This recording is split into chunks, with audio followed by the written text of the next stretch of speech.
Alright, good day guys, and welcome back to week 1 of APA Classic. If you recall, we did the power rankings for this with a couple of the other guys on the channel, and it's been a good minute since they went up, but I finally got around to recording this, and we are going to be putting these videos up every, probably Friday. But getting straight into this, week 1 we are against Kurt and his East Coast Bishop. Fellow Aussie in Kurt, which is nice for once. I get to schedule and battle at a normal time. His team is kind of scary.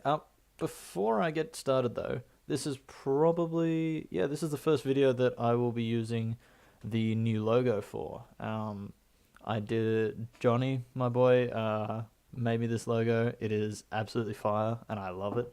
I will leave his stuff down in the description. He makes some fantastic stuff. He actually also made Kurt's layout, which you can see on the screen there. Not layout, sorry, logo. He made the channel banner, which some of you may have seen. I put up the other day. Yeah, he makes some fire stuff. He is accepting commissions. Go check him out, please. He's a great guy. Makes some great stuff. But yeah, back into it. Kurt has a scary team. You can see the 6 that he brought on the screen there. And on top of that, he had a Lampent, and then a Lampent, a Go-Goat, and then one other Unbring. So it was... I anticipated probably the Go-Goat over the War Turtle, but, I mean... Go-Goat really didn't hit much, so War Turtle was probably the better bring. I should have expected it. But getting straight into the team here, you can see the first one that we're bringing. We got Geode, the Crustal here. Looking at his team, he is incredibly weak to hazards, and he only has the War Turtle for removal, unless I think Minior gets defog, unless he wants to use that, which he will not. So I had one or two game plans in mind. This was the first one. The second one I'll get into a bit later on. If I led with Crustle, he's probably thinking this is going to be a sort of spike stacking league with rocks, spikes, sort of a custap, sturdy custap or something. And I was actually going to be Shell Smash 3 attacks this week to try and catch him off guard with that, because looking at his team, I only really needed dual stab because I couldn't hit the Gastrodon anyway. And Rock Wrecker actually did a metric ton to that thing. It also helped me one-shot the Miltank potentially at +2. Yeah, I can't move next turn, but if I can pick off 2 kills with this, trade Crustle 2 for 1, that was the initial plan. Then I'd be quite happy, and I've got faith that the other 5 Mons can pull through. So this speed was enough speed to outspeed the Salazzle, I believe, which was his fastest thing at +2.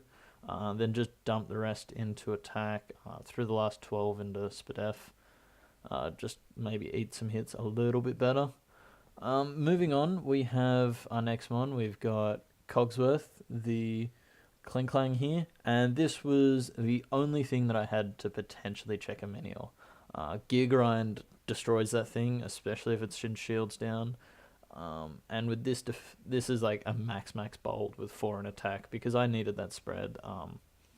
Especially I got like leftovers, Toxic Protect, Gear Grind, and Volt Switch. Volt Switch was just for a bit of momentum. If I did manage to get that Minior chipped a little bit and Volt Switch could kill, it'd be nice against his team, because I felt like I had a good switch for the Gastrodon if it came in. And I mean, obviously, if the Minior switches out, then it loses its Shell Smash boost, and that thing is so much less scary. But yeah, so the game plan here was to just try... I can eat a +2 Earthquake with this set.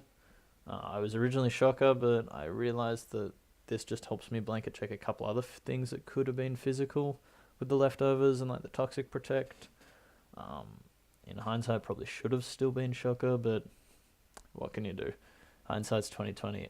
So yeah, it was basically eat a hit, Gear Grind, and knock that Minior to oblivion. Toxic Protect for some of the other things, like the Miltank maybe, and then Volt Switch for a little bit of momentum. Pretty standard set. We've now got Dolores, Umbreon. I love Umbreon this week. It handles quite a lot. It can take, I think it could take one hit from the Minior and then do a chunk back with Foul Play. It's basically a bit of a blanket check to his team. It can take hits from Salazzle kind of well, although it can't do much back with Foul Play. I mean, Salazzle's pretty frail, so it does like 30 to 40% from memory. But yeah, this was just sort of to wish up things like the Crustle if it got chipped a little early, or the Cling Clang, because I really needed to keep that thing at full for the Minior, and then a couple of other ones. Moving on, we've got Nidoqueen, and this was a bit of a fire set this week. This was my win con. You'll see we're running Sheer Force Life Orb, no surprises there. But then you'll look at this set and you're like, hang on, wait, what? We've got Hone Claws, Rock Slide, Poison Jab, and Focus Blast with 252 attack, 116 special attack, and 140 speed. So the thought behind this set is this beats his team once webs are up, and his removal is a War Turtle, so I should be able to just beat that thing. And so Hone Claws was to get me to +1, because Nidoqueen doesn't get any better setup. So that Rock Slide and Poison Jab do a bit more damage, and so that I don't miss any of my moves. And the thought behind the Focus Blast is, if Miltank is a set where it can take 2 +1 Poison Jabs, then it can't eat 2 Focus Blasts with this spread. And even so, like, Focus Blast destroys the Persian. It just does a lot to his team. Same with I believe it was same with Gastrodon. Like, he ate. Gastrodon was probably going to be his Nidoqueen check. Focus Blast did a nice chunk to that if it was physically defensive, and if not, Poison Jab can sort of do a little bit, not a whole lot. But yeah, once Gastrodon was weakened, then this thing could sweep. And I reckon I had, like, between Crustle and Nidoqueen, one of those two, like, hits Gastrodon pretty hard, and then it puts it in a range where the other one can come in and pick it off later. Because I believe I had a good switch in to Gastrodon once something went down. Next up, you heard me mention about Sticky Webs. This is our web setter. We got Acromantula, the Arachnid, rocking the leftovers Toxic, Sticky Web, Liquidation, and Leech Life. Now, he doesn't have many special attackers on his team. Like, I mean, if Minior wants to run special, maybe. But it's really just that Salazzle, and this was my answer to it.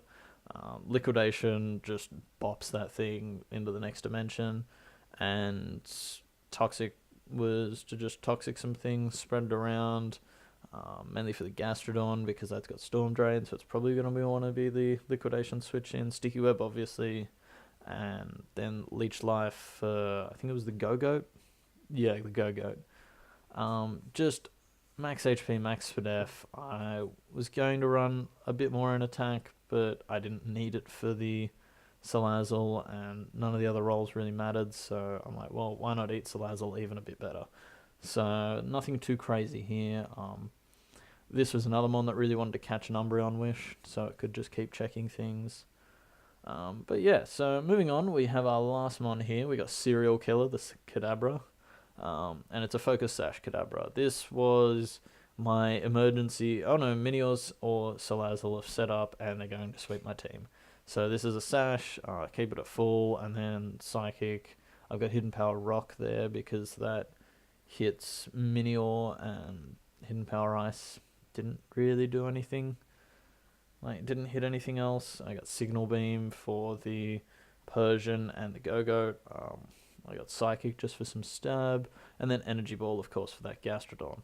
And this thing put in a lot of work because it outsped everything that wasn't Salazzle or Persian. That's what the speed EVs are for, because I didn't expect a max speed Miltank. I mean, if you ran max speed Miltank, then that was just so much easier for my Nidoqueen and my Crustle to put in a lot of work, so I was fine with that. But yeah, so we were creeping whatever his next fastest mon was, I think like the Go-Goat, maybe? I'm not sure. But yeah, so that's our set. Let's move into the battle here. So right off the bat, I look at this and I go, you know what? I don't see a war turtle lead, so I'm going to lead with my Araquanid. And what does he do? He leads with his war turtle. So I'm like, okay, you know what? Let's just go for a toxic here. Get this thing nice and low. If I take this out, then I can come in and I can reset webs. And he goes for the toxic, and I'm like, nah, I'm getting out of there. I need this thing. I'm gonna go on Umbreon because he can Scald, and he actually gets a burn, which for the first time I am glad I got Scald burn, because that means I'm not getting toxic. And although I have Heal Bell on this set, it'd be nice to just not have to click it. He goes into Miltank, his thick knee, love that nickname, as I just throw up a wish, because I predicted a switch, and that way I can go into whatever I want to check whatever he switches into and get my HP back. And he goes for rocks as I switch into Araquanid, catch that wish. And I just decide to set up some webs here as he goes back into the war turtle. As you'll see, I just make the same play. I go back into my Umbreon here because this, like, what can this war turtle do? I've got Heal Bell, Scald's doing nothing, Rapid Spin's doing -3. So I can just come in, I can throw a wish, I can let Toxic do its thing. I click Heal Bell here just to get the poison off Araquanid, give that thing a bit of longevity as he clicks Rest. And I'm like, ugh, this is really annoying. This war turtle just became a lot harder to deal with. So I make an aggressive switch into Kadabra, and I'm like, Energy Ball two-shots this thing as he goes into Miltank. And I'm like, nah, I'm getting out of there. I don't want to take a Body Slam. As he goes for Milk Drink on my Umbreon switch and heals nothing. So I'm back here in Umbreon. I don't have the best answer to that Miltank, as I just clicked Foul Play. He goes into the Salazzle, and that does about 30%. I'm like, okay, that's not bad. I'm going to go into Araquanid here, and I'm only about 63%. So I'm like, I can still take 2 hits, though. So I'm, especially with the leftovers, I'm free to fire off a Liquidation as he goes for Nasty Plot. And I'm like, okay, I get a bit more leftovers recovering. I can definitely take any hit here, unless it's Z, and then I have Kadabra to Revenge anyway. He goes for the Sludge Wave, does about 48, and Araquanid, well, it did one of its jobs this game. It destroyed the Salazzle. We're at about 33%. I didn't bring removal this week, so switching out, there's no point in it, so I'm just going to let this thing die in the incoming Persian. I thought maybe I could get a Leech like Foff if this isn't a super offensive, and I'm going to go, okay, here is my setup chance. I forgot that every Persian set ever will run Taunt, so I can't Smash. I'm going to go for the X-Scissor here on his Parting Shot, just to get a bit of damage, because I predicted the Parting Shot. If he didn't and he stayed in, then I do a big chunk. If not, then I luckily get a crit against this Gastrodon, does about half.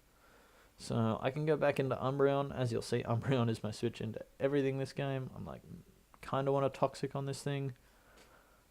So we go, even though I didn't have Toxic on this Umbreon set, which would have been really nice. So I just throw off a Foul Play, and that does -3 to this Persian, especially with leftovers. That's not doing much, but what can he do to me? Like, he's going to click Taunt, so I'm like, okay, well, he's probably going to click that again to try and stop me doing anything, so I can just go for a Foul Play, as he actually makes a good play and goes for the knockoff, getting rid of my leftovers, which makes Umbreon's longevity a little less, but what can you do?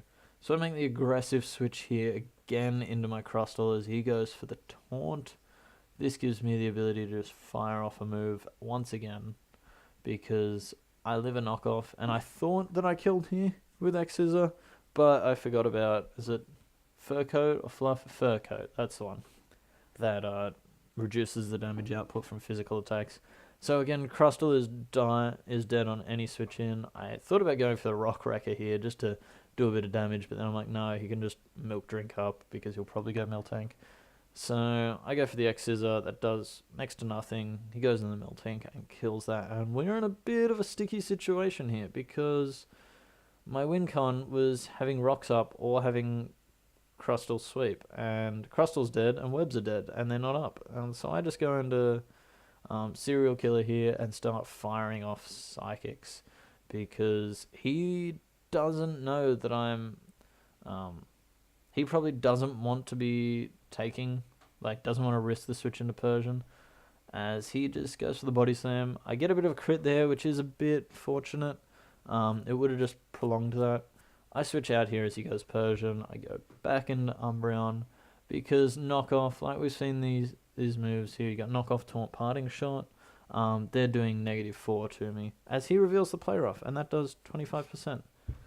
As I went for the foul play, predicting a taunt, and now once I go into Kling Klang here because, well, I don't know why I did that because it's a bad play. I catch him on the parting shot though, which is nice because he can't get momentum, and that's one thing I actually forgot about Kling Klang.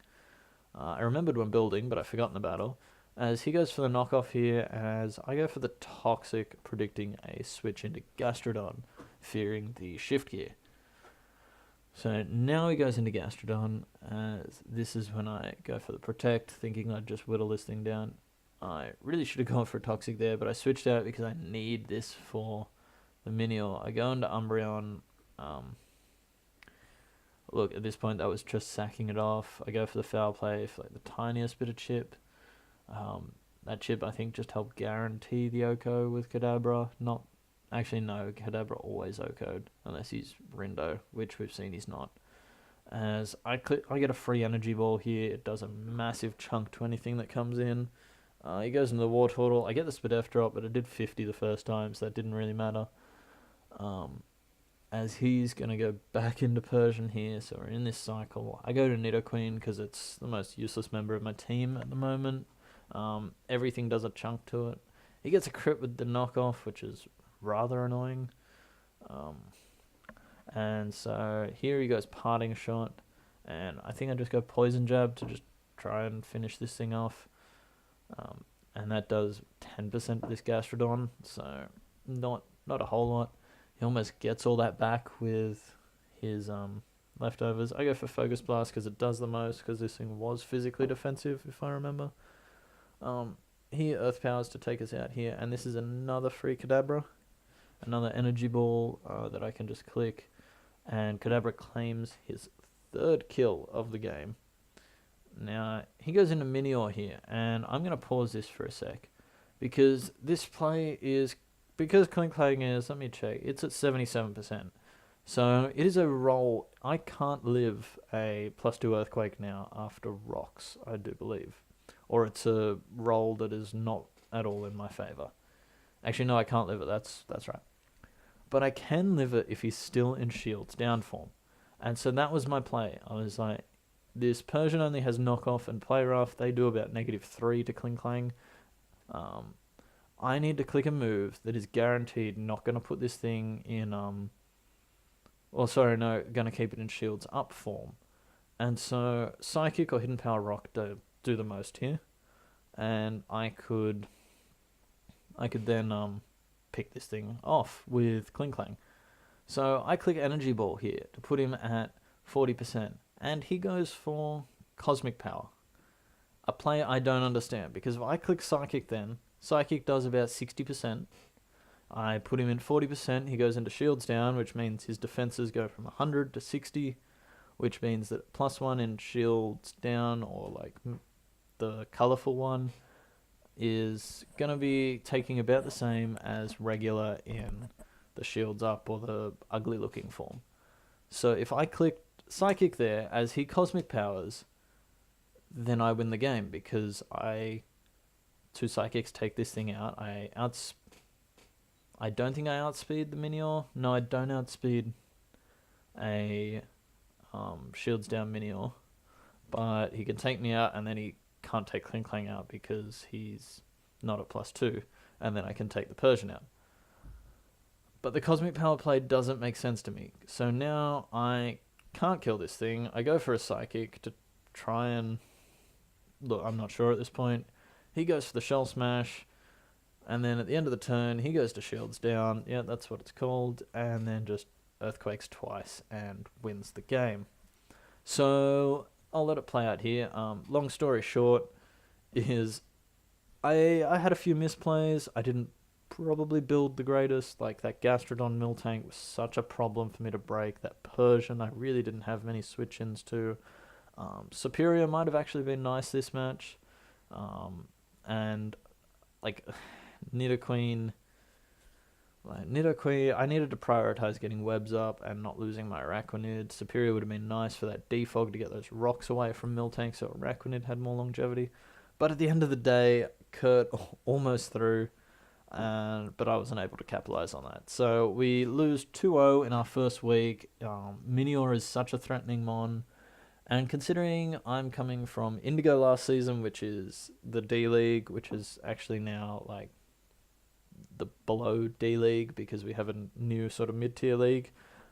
Coming up to main, which is a league of friends, but they're all quite good battlers. 2-0 loss, I'm fine with. This is going to help me grow.